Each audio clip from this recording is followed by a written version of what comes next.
sur les Artwork TV aujourd'hui.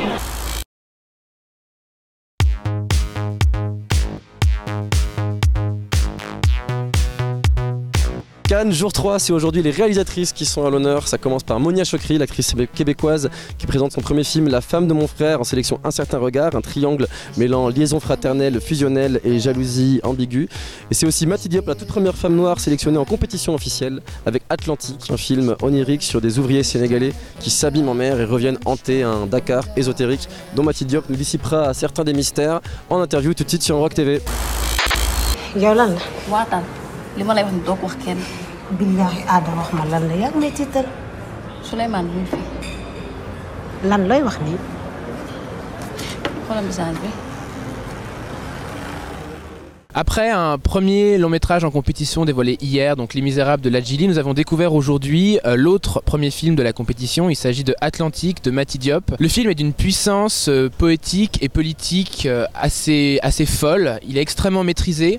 Il raconte l'histoire d'une bande de jeunes garçons à Dakar qui décident de prendre la mer et l'effet que ce départ va avoir sur leurs compagnes, leurs épouses, leurs copines restées à terre. Le moment où je me suis vraiment mise à écrire, c'est quelques jours après le printemps dakarois, 6 mois après le printemps arabe en 2012. C'est ce soulèvement, cette insurrection qui m'a vraiment impactée et que j'ai vraiment reçue comme une force vitale très profonde. Et j'ai eu besoin de cette force de vie pour parler des disparus, de cette jeunesse disparue en mer, de cette génération disparue en mer.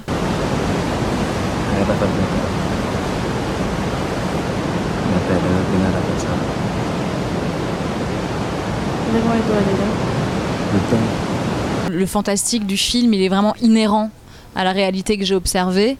Évidemment que l'endroit où se déroule l'histoire, le Sénégal en l'occurrence, est un endroit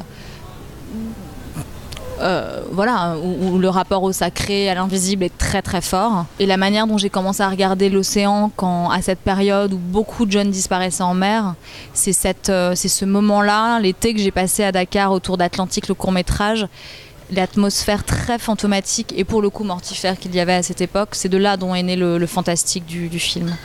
C'est l'intuition que s'il y avait un film à consacrer à cette jeunesse, ce serait forcément un film fantôme, un film fantastique. Ce qu'il y a de très beau dans le film, c'est la manière dont il pose la question: que fait-on face à la disparition? Que fait-on face à l'absence? Et il y répond en développant une sorte d'imaginaire fantastique qui rapproche le film de très grands cinéastes à notre sens. On pense notamment à Miguel Gomes ou à Pichapong Veracetakul. Donc véritablement un premier film en compétition extrêmement réussi et voilà la promesse d'une grande cinéaste. Alors, c'est votre deuxième avortement, c'est bien ça? Mais le premier, j'avais 19 ans, ça compte pas vraiment. Est-ce que vous faites du sport? Pas mal quand même. Donc, c'est votre petite amie qui va vous raccompagner après l'intervention? Non. Non. Oui. Enfin, je suis son frère. Que c'est ma sœur. Non, je suis sa sœur. La femme de mon frère, c'est la première réalisation de l'actrice-réalisatrice Monia Chokri qui raconte tout simplement l'histoire d'une jeune femme qui ne supporte pas la nouvelle compagne de son frère. Je pense que j'écris toujours des alter ego. Après, quand je dis alter ego, ça ne veut pas dire que ce sont ça veut pas dire que c'est moi. Ça veut dire que ce sont des rôles ou des énergies que je pourrais jouer. Donc forcément, j'écris des rôles principaux féminins qui ont mon âge. Je parle de choses que je connais. C'est une comédie extrêmement drôle et mordante sur une phase bizarre de la vie qui est la crise de la trentaine en fait. Oui, ça existe. C'est-à-dire ce moment où en gros on refuse de grandir, de vieillir, d'épouser les codes de la vie adulte. C'est pas du tout un film complaisant.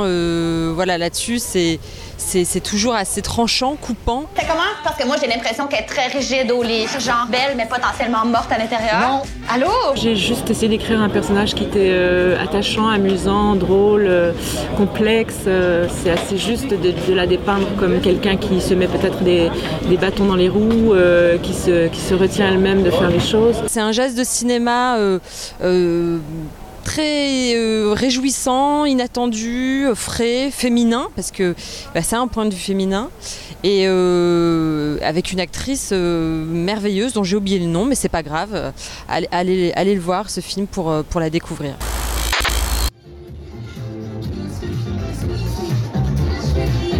Thank you.